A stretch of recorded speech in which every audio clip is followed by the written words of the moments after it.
Death has rules. Rules that no one fully understands. And in Final Destination, Bloodlines, we learn one terrifying truth. When someone cheats death, the curse doesn't just follow them. It hunts their children, their grandchildren, their entire family tree. This is the 6th entry in the Final Destination series, and it's not just about unlucky strangers anymore, it's about an entire bloodline doomed to be erased. Let's dive into the full breakdown of Final Destination, Bloodlines, and remember, death always wins. Shadowed synopsis. We start in 1969, at the grand opening of the Skyview Restaurant Tower. The city is buzzing with excitement. Families, couples, and dignitaries gather for the first night of dining in a futuristic glass-floor restaurant. Among them is Iris Campbell, a young woman celebrating with her fiancé, Paul. But suddenly, she notices something small, a penny slipping through a vent, triggering sparks, the faint smell of gas. Her eyes widen. She sees, in her mind, an entire chain reaction. The floor shattering beneath the diners. Gas igniting in a huge explosion. People screaming as glass and fire rain down. And just like in every Final Destination movie, the premonition feels painfully real. Iris snaps back. Terrified, she pulls the fire alarm. Guests panic and run, leaving the tower before disaster strikes. Everyone believes she's overreacting. Paul is angry and embarrassed. But Iris knows what she saw, and in that single choice, she condemns her entire family line. Fast forward to the present. We meet Stefani Reyes, Iris's granddaughter. She lives with her brother Charlie, their mother Darlene, and a close but messy extended family, Uncle Howard, Aunt Brenda, and their kids Julia, Eric, and Bobby. Lately, Stefani has been having nightmares of the 1969 tower collapse, even though it never happened in history.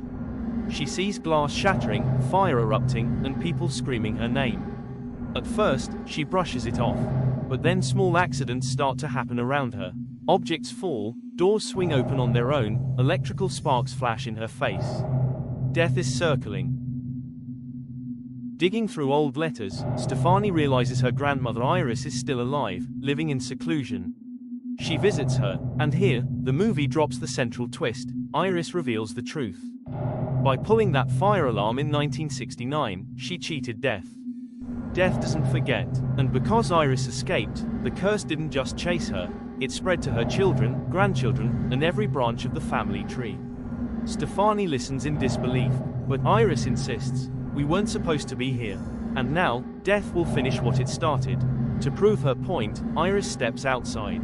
A sudden gust of wind knocks loose a weather vane. It impales Iris instantly. Her warning wasn't superstition. Death is back. At Iris's funeral, grief mixes with tension. The family argues, not everyone believing Stefani's warning. But soon, the deaths begin. And each one is gruesome, elaborate, and slow, classic Final Destination. Howard's death. While mowing the lawn, a rock gets caught in the blade. The mower jerks, wires snap, and the blade flies upward, decapitating him instantly. Julia's death, trapped in a trash compactor. The machine malfunctions, the button jams, and the walls crush inward. Her screams are silenced by the grinding metal. Eric's near death, at a tattoo parlor, the ink machine shorts out, and the magnetic equipment nearly pulls him into a spinning drill. But at the last second, nothing happens. Why? Because Eric isn't part of the bloodline, he was born from an affair. Death skips him. This revelation terrifies everyone. For the rest of them, there is no escape. With the family terrified, Stefani and Charlie turn to the only person who seems to understand, William Bloodworth, the mysterious coroner, Tony Todd. He explains death's rules once more. Someone else must die in your place. Or, if you die and are successfully revived, you can cheat death, temporarily.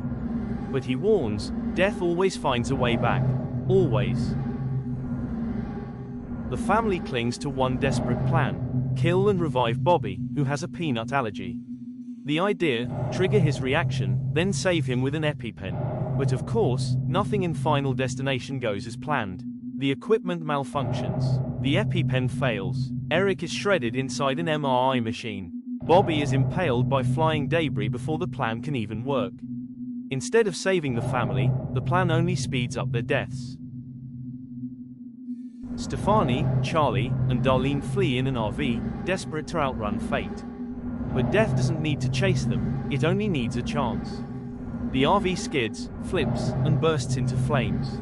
Inside the chaos, Darlene dies shielding Charlie.